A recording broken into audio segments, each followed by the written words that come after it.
मोक्षमार्गस्य नेतारं भेत्तारं कर्मभूरतां ज्ञातारं विश्वतत्त्वानां वन्दे तद्गुणलब्धये। देवादिदेव आदिम तीर्थंकर श्री ऋषभनाथ भगवान की, वर्तमान शासन नायक श्री वर्धमान महावीर भगवान की, परम पूज्य आचार्य गुरुवर श्री विद्यासागर जी महाराज जी की। तत्वार्थ सूत्र ग्रंथराज में तृतीय अध्याय के सूत्रों का विवेचन चल रहा है। यह अध्याय आज लगभग समाप्ति की ओर ही है। आर्य और मलेच्छों के भेद से मनुष्यों के भेदों की गणना आपको बता दी गई थी। आगे के सूत्र में भरतैरावत विदेहा कर्म भूमयोन्यत्र देवकुरुत्तर कुरुभ्यः। इस सूत्र में कर्म भूमियों का वर्णन किया गया है। कर्म भूमियाँ कौन कौन सी होती हैं? भरत, ऐरावत और विदेह ये कर्म भूमियाँ हैं। यानी भरत क्षेत्र में, ऐरावत क्षेत्र में और विदेह क्षेत्र में कर्म भूमियाँ होती हैं। अन्यत्र देव कुरुत्तर कुरुभ्य। विदेह क्षेत्र में कर्म भूमियाँ तो होती हैं, लेकिन देवकुरु उत्तर कुरु को छोड़कर के कर्म भूमियाँ जानना। इसलिए अन्यत्र माने होता है इसके अलावा। किसके अलावा? तो देवकुरु और उत्तर कुरु के अलावा जो भूमियाँ हैं वो कर्म भूमियाँ हैं, वह विदेह क्षेत्र की कर्म भूमि के रूप में कही गई। आप लोग अब तक इतना तो समझ चुके होंगे कि भोग भूमि में और कर्म भूमि में क्या बेसिक डिफरेंस होते हैं। कर्म भूमि का मतलब यहाँ से यह और स्पष्ट होता है कि मनुष्य कर्म तो अनेक तरह के करता है और अनेक तरह के फल भी भोगता है, लेकिन वास्तव में देखा जाए तो कर्म भूमि ही वो जगह होती है जहाँ पर सब तरह के कर्म किए जाते हैं। क्या कह रहा हूँ? सब तरह के कर्म। सब तरह के कर्म से मतलब जो भी कर्म का फल दुनिया में हमें कहीं भोगना होता है, वो कर्म अर्जित करने का अगर कोई ठौर ठिकाना है आदमी के लिए तो वो कहाँ है? कर्म भूमि में। भोग भूमियों में आप देखोगे तो वहाँ कोई कर्म तो होता नहीं, वहाँ तो केवल कर्म फल का भोग होता है। कर्म का अर्जन करने के लिए तो यही कर्म भूमियाँ होती हैं। यहाँ से ही आदमी अच्छे या बुरे किसी भी तरह के कर्म होते हैं यहीं पर अर्जित करता है और उनका फल भोगने के लिए भोग भूमियाँ स्वर्ग आदि में चला जाता है। वहाँ कर्म विशेष कुछ नहीं करता। जो कर्म यहाँ किए जाते हैं वही कर्म दुनिया में कहीं पर भी तीन लोक में फल देने वाले होते हैं। आप समझें कि आप कितनी अच्छी जगह पर बैठे हुए हैं, है ना? आप यहाँ रह कर के अच्छे से अच्छे भी कर्म कर सकते हैं और बुरे से बुरे कर्म भी कर सकते हैं। ये आपके ऊपर है कि आप क्या कर रहे हैं। कर्म भूमि इसी का नाम है। ऐसे भी कर्म किए जा सकते हैं जो कर्म हमारे लिए उत्कृष्ट स्वर्गों का फल दें, जिन्हें हम सर्वार्थ सिद्धि आदि कहते हैं। वहाँ पर भी देव बनने लायक फल भी इसी कर्म भूमियों से अर्जित किए जाते हैं। यह बात अलग है कि वर्तमान में जिस कर्म भूमि में हम हैं वहाँ पर इतने उत्कृष्ट कर्म भी नहीं किए जा सकते कि वो हम सर्वार्थ सिद्धि आदि में पहुँच पाएँ, लेकिन होता तो ये सब कर्म भूमि में ही है। जो चतुर्थ काल के रूप में कर्म भूमि थी, उसमें जो हमें कर्म करने को मिलते थे, उन कर्मों का उपार्जन करने के बाद में उसका फल इस तरह से भी जीव प्राप्त करते हैं। लेकिन आज भी जो हमारे पास में कर्म भूमि है, यह भी एक बीच की है, मध्यम क्वालिटी की है, और इसी मध्यम स्थिति में हम आज जन्म लिए हुए हैं। इतना बिगड़ा हुआ या इतनी दुर्गति वाली कर्म भूमि भी नहीं है जो छठवें काल में आने वाली है ना। और इतनी श्रेष्ठ कर्म भूमि की व्यवस्था भी नहीं है कि आप स्वर्वार सिद्धि या केवल ज्ञान प्राप्त करके मोक्ष आदि प्राप्त कर सको, वो भी नहीं है। तो ये एक मध्यम स्थिति के यहाँ पर कर्म किए जाते हैं, और मध्यम स्थिति में ही आदमी अच्छा भी कर सकता है और बुरा भी कर सकता है। जिस तरह से उत्कृष्ट अच्छे कर्म करके सर्वार सिद्धि में जीव जन्म लेता है, उसी तरीके से उत्कृष्ट रूप से बुरे या निकृष्ट कर्म करके भी जीव सप्तम नरक आदि में जन्म लेता है। तो उतना भी वह जीव आज पाप नहीं कर सकता, सप्तम नरक के लायक भी पाप नहीं कर सकता और सर्वार सिद्धि के लायक भी पुण्य नहीं कर सकता। मध्यम स्थिति में सब चीज़ें आ जाती हैं। बहुत सारे निचले स्वर्ग हैं, निचले नरक हैं, और बहुत बड़ा यह लोक है जिसमें तिर्यंच आदि गति हैं, भोग भूमियाँ हैं, कर्म भूमियाँ हैं। उन सब में किसी में भी अर्जित किए हुए कर्म के फल से वह जीव उत्पन्न हो जाता है, हो सकता है। तो कर्म भूमि कहते हुए सब जीवों के लिए एक विशेष बात ये ध्यान में आना चाहिए कि हम यहाँ पर कर्म करने के लिए ही पैदा हुए हैं। कर्म हमें कैसा करना है, बस इतना ध्यान रखना है। अच्छे कर्म करेंगे तो उसका फल हमें भविष्य में तो अच्छा मिलता ही है, लेकिन वर्तमान में भी हमें अच्छे उसके फल दिखाई देते हैं। और जब हमारे कर्म अपने ही किसी अहंकार के कारण, लोभ के कारण, अपनी ही किसी तरह की वासनाओं के कारण से बुरे हो जाते हैं, तो उनके फल हमें यहीं पर भी बुरे रूप में देखने को भी मिलने लगते हैं। अगर हमें किसी भी तरह से कोई कर्म फल पर विश्वास होने लगे तो हमें अपने कर्मों की दिशाएं बदल लेनी चाहिए।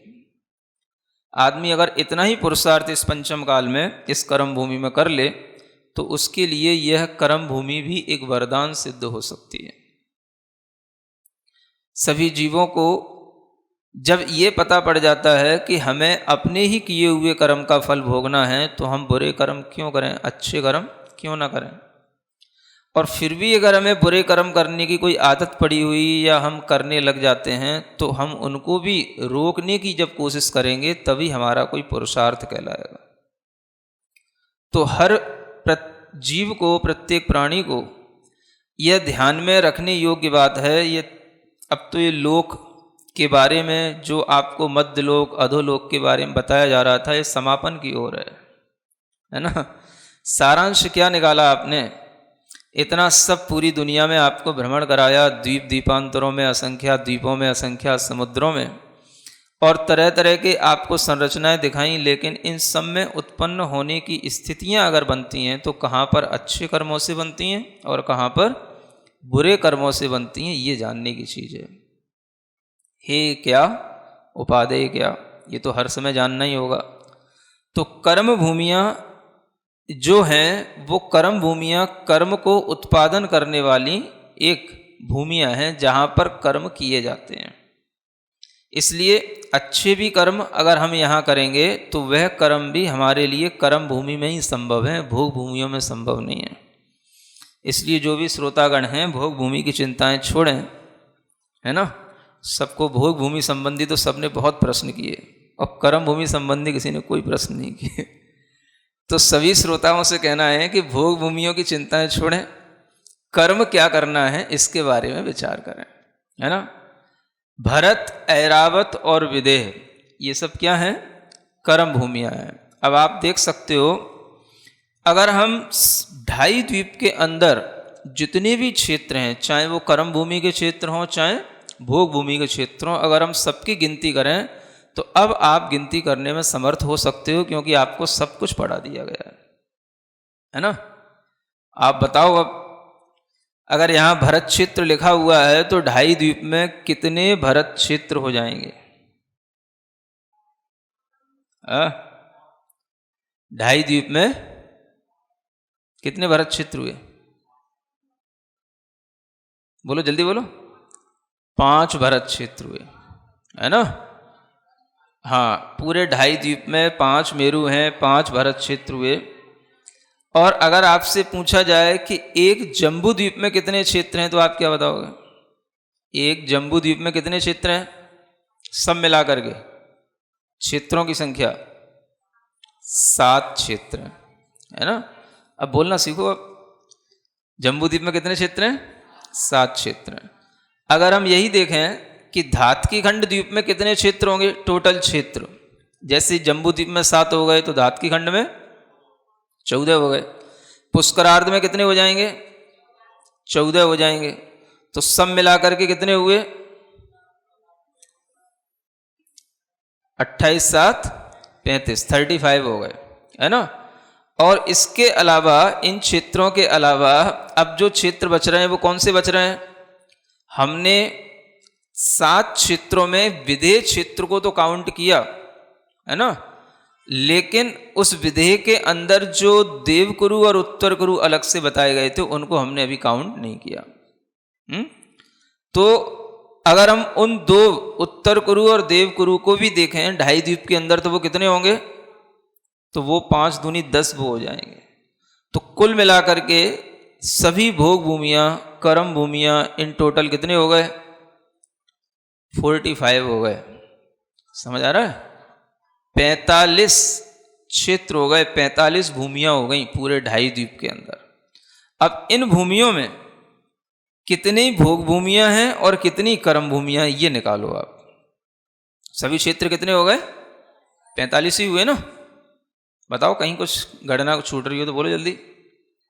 जो हमने 7 क्षेत्र गिने उनमें हमारी सभी भोग भूमियाँ भी आ गई, भरत ऐरावत सभी कर्म भूमियाँ भी आ गई, और जो एक विदेह क्षेत्र गिना है वो हमने कर्म भूमि संबंधी गिन लिया, और भोग भूमि संबंधी जो रह गया वो हमने देवकुरु और उत्तर कुरु के साथ अलग से गिन करके 10 संख्या में उसको अलग से जोड़ लिया।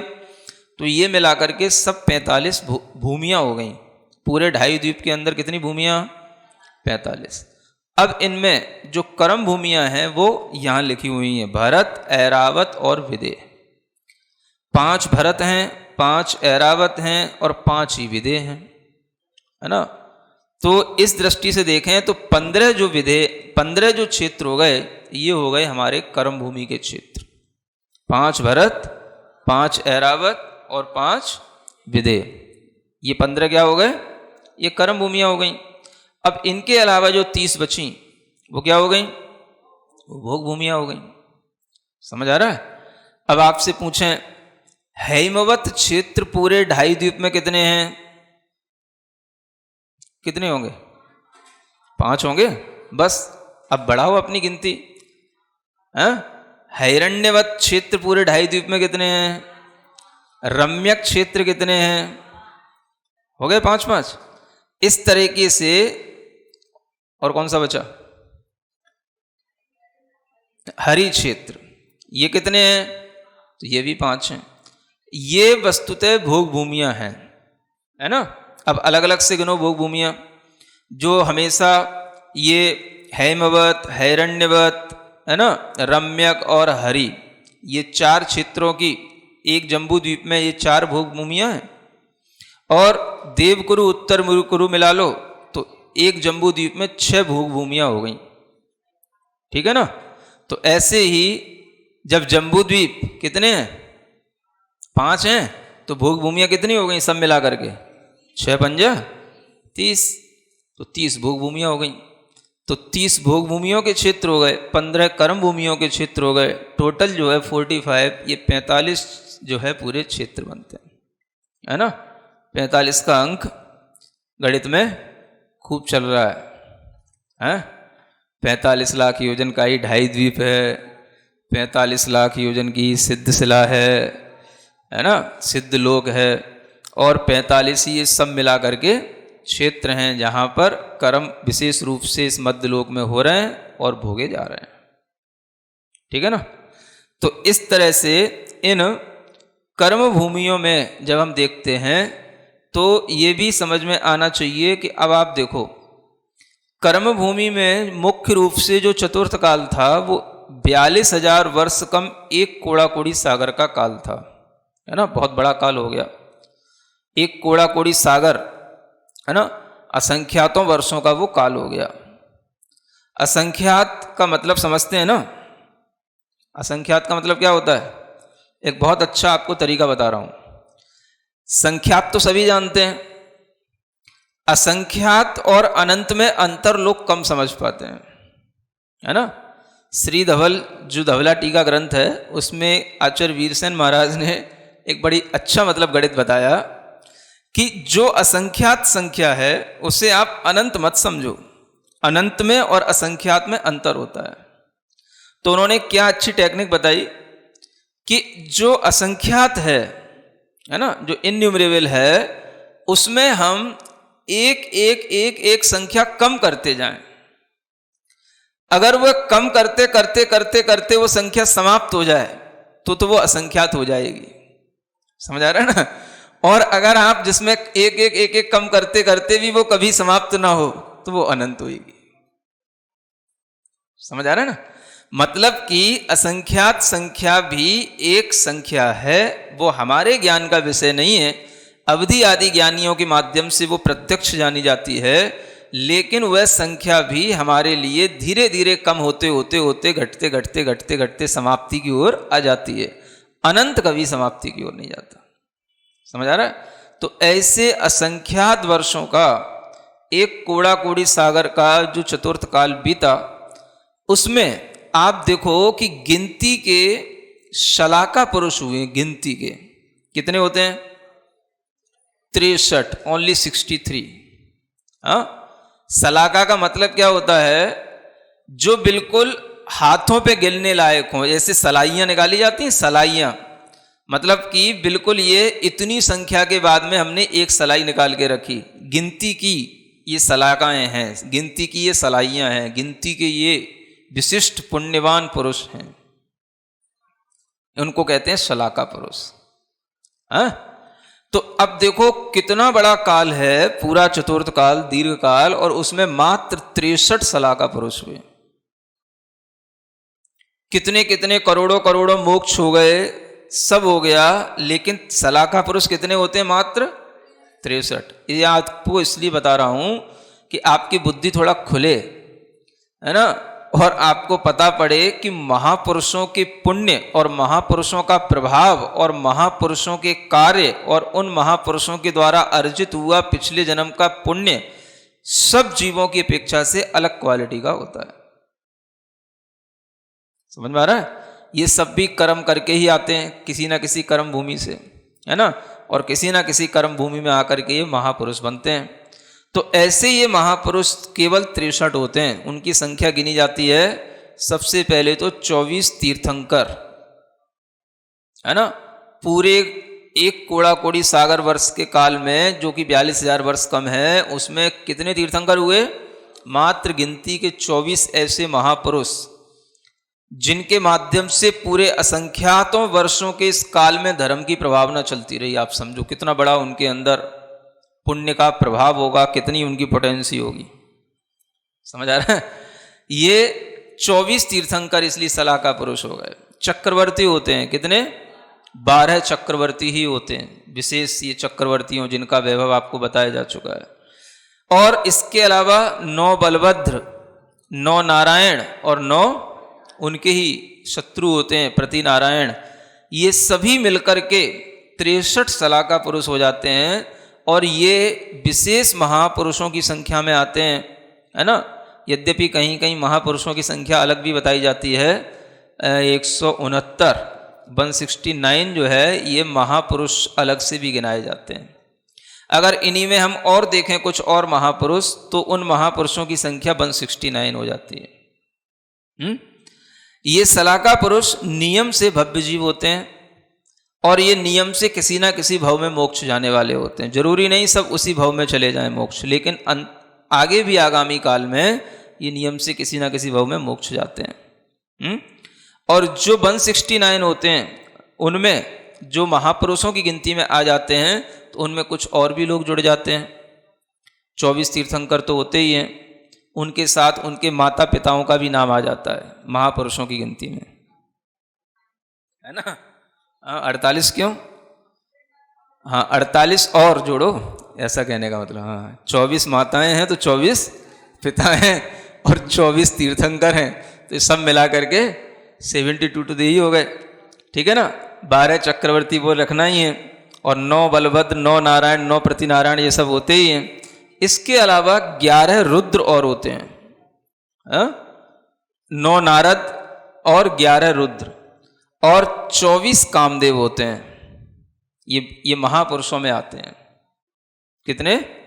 24 ये कामदेवों की विशेष पदवियां होती हैं। और इसके अलावा 14 कुलकर जो युग के प्रारंभ में होते हैं, तीर्थंकरों से पहले होते हैं, 14 कुलकर और होते हैं जिन्हें मनु कहते हैं। ये भी सब मिलकर के 169 कहलाते हैं। इतनी संख्या में ये सभी महापुरुष होते हैं। तो आप देखो कि इतने दीर्घ काल में इन महापुरुषों की या सलाका पुरुषों की संख्या इतनी सी ही है ना। तो पुण्य कितना कितना आत्मा में आता है, कितनी कितनी आत्मा की उन्नति हो सकती, कितना कितना आत्मा के अंदर प्रभाव पैदा करने की शक्ति आ जाती है। ये सब हम इस कर्म भूमि में कर्म अर्जित करने के तरीकों से सीख सकते हैं। तो हर व्यक्ति जो कर्म कर रहा है देखे कि हमसे ऊपर अभी कितने लोग निकल गए, कितने बड़े बड़े कर्मों के फल भोगने वाले हुए। हम लोग तो अभी कुछ भी नहीं है, लेकिन अगर हम आज भी अपनी स्थिति संभालेंगे तो हम संभलते जाएंगे, है ना। और अगर एक बार बिगड़े तो फिर बिगड़ते ही जाएंगे। सुन रहे हैं? तो कर्म भूमि में संभलना भी होता है और बिगड़ना भी होता है। बिगड़े तो भी पूरा बिगड़ सकते हैं और संभले तो पूरा संभल भी सकते हैं। इसलिए भव्य जीवों को इस कर्म भूमि में ये सीखने की जरूरत है कि हम कैसा कर्म करें। आगे का सूत्र पढ़ते हैं। अब तो कुछ बचा ही सा नहीं है, केवल आयु भर बतानी है। नर स्थिति परावले त्रिपर्ल्योपमांतर मुहूर्ते। नर माने है मनुष्यों की स्थिति जो है, माने उनकी जो लाइफ टाइम की ड्यूरेशन होती है जिसे आयु कहते हैं, वह पर और अपर 2 प्रकार की होती है, मैक्सिमम और मिनिमम। वह अगर मैक्सिमम होगी तो 3 पल्ले की होगी। माने मनुष्य कितनी आयु वाले अधिकतम हो सकते हैं? 3 पल्ले की आयु वाले। ये कहाँ होंगे? तो ये भोग भूमि के मनुष्य होते हैं। और सबसे जघन्य आयु अगर होगी तो अंतर मुहूर्त की आयु होगी। और ये अंतर मुहूर्त की आयु किसकी होगी? तो यह अंतर मुहूर्त की आयु जो लब्धि अपर्याप्तक मनुष्य होंगे उनकी होगी, अपर्याप्तक की अवस्था से अपेक्षा से। और पर्याप्तक मनुष्यों की भी जघन्य आयु जो है अंतर मुहूर्त होती है, हो सकती है।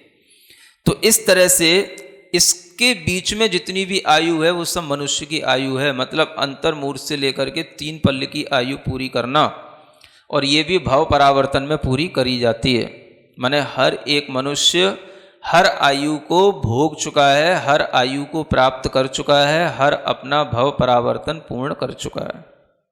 आपको लग रहा है कि हम कभी भोग भूमि के मनुष्य बने कि नहीं बने? तो सब बन चुके हो, है ना। 3 पल्ले की आयु वाले भी बन चुके हो, 2 पल्ले की आयु वाले भी बन चुके हो और 1 पल्ले की आयु वाले भी बन चुके हो।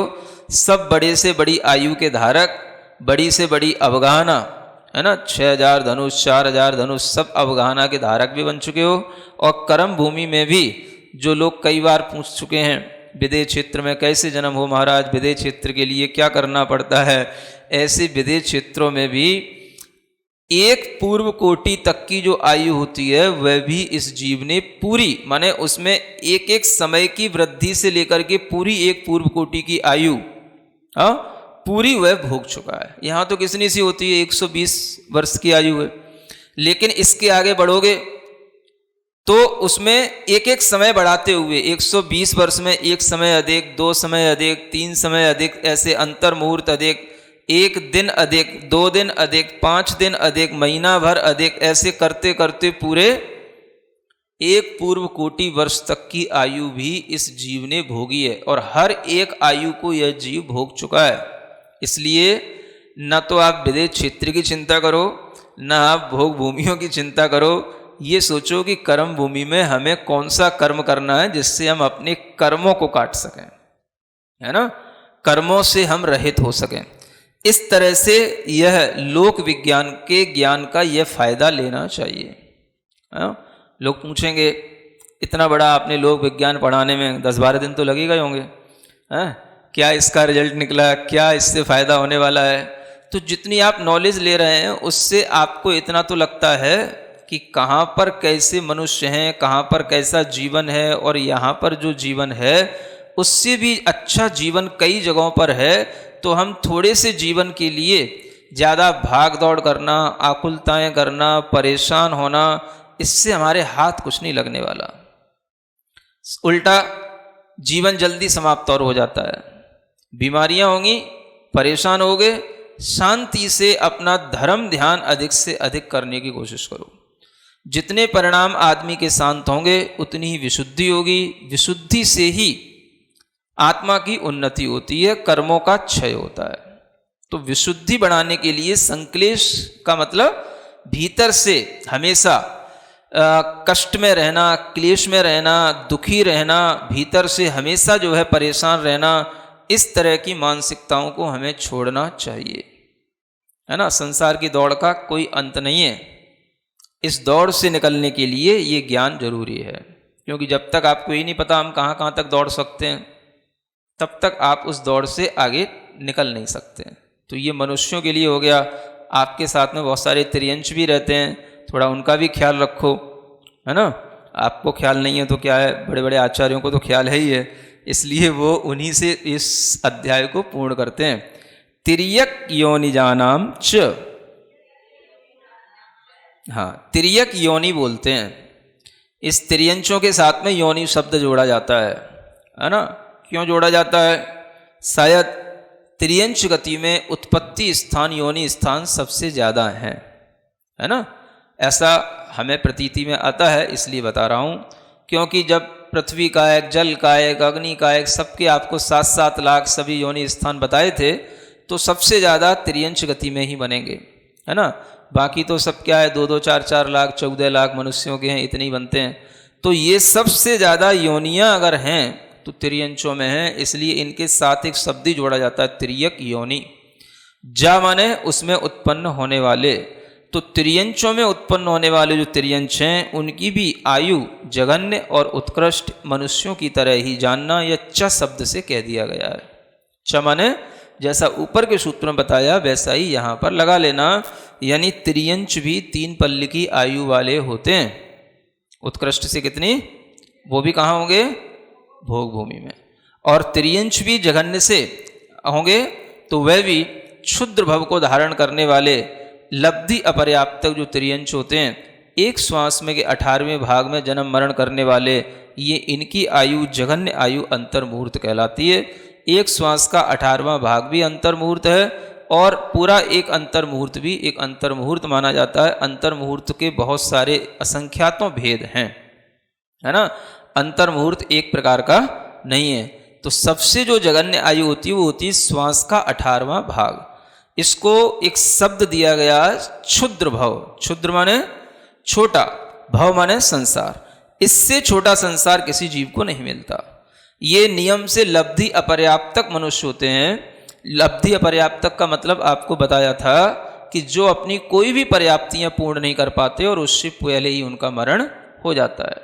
एक इंद्रिय होते हैं, उनके लिए वैसे ही कोई 6 पर्याप्तियां नहीं मिलती, जो थोड़ी सी पर्याप्तियां मिलती हैं वो भी वो पूर्ण नहीं कर पाते, और उससे पहले उनका मरण होकर के उनकी आयु पूर्ण हो जाती है, और उसी में आयु का बंद हो जाता है। श्वास का 18वां भाग ही उनका जीवन होता है।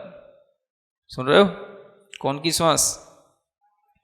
कोई मगरमच्छ की श्वास की बात नहीं कर रहे हैं, न देवों की श्वास की बात कर रहे हैं। एक स्वस्थ मनुष्य जो श्वास लेता है उसकी बात की जाती है। एक श्वास के अगर हम 18 पोर्शन करें, माने एक श्वास लेने में उसका जितना टाइम लगता है उसका 18वां भाग, है ना, उसका 18वां जो एक हिस्सा बनेगा उतना ही बस इस जीव का जीवन होता है। और ऐसे मनुष्य भी होते हैं और ऐसे त्रियंश भी होते हैं, और ये सब असंख्यात संख्या में होते हैं। इसलिए संसार की ये सब स्थितियों को जान करके संसार से डरना सीखो। लोक विज्ञान किस लिए आया? इस लोक में जो रहने वाले जीवों के दुख हैं सब दिखाई देने लग गए, सुख हैं सब दिखाई देने लग गए। अब हम कौन से सुख के लिए दौड़ें, ये अपनी दौड़ निश्चित कर लो, है ना। तो इस संसार में रह करके इन संसारी जीवों की सब स्थितियों को देख करके संसार से डरना सीखना चाहिए। सम्यक दृष्टि जीव का काम क्या होता है? संसार से भयभीत होना। मैं भी कहीं इसी प्रकार की योनियों में न पड़ जाऊं, मैं भी कहीं इसी प्रकार के जन्म को न ले लूं, मेरे लिए भी कहीं ऐसे कोई कर्म न हो जाएं तो वहां जाकर के मुझे यह असंख्यातों वर्षों तक दुख भोगना पड़े। इस तरह की जो भीतर से एक चिंता होती है, भीति होती है, यही इस सम्यक ज्ञान का फल होता है। तीसरे अध्याय का ये अंत में कुछ फल भी तो मिलना चाहिए, है ना। तो इस तरह की चिंता करना, इस तरह से संसार से डरना, यही इस तीसरे अध्याय का फल है, यही हमारे लिए उपादेय है और इसी फल के साथ में इस सम्यक ज्ञान अर्जित किया जाता है। सिरिजिणवाणी जग कल्याणी जग जन मदतम मोहरी जणमण हारी गढ़हर हारी जम जरा भव रोग हरि तिथ्य राणम दिव्य झुणिम जो पड़ई सुणई मय्ये धारई राणम सौख मणंतम धरिय सासद मोक्ष पदम पावई सासद मोक्ष पदम पावई।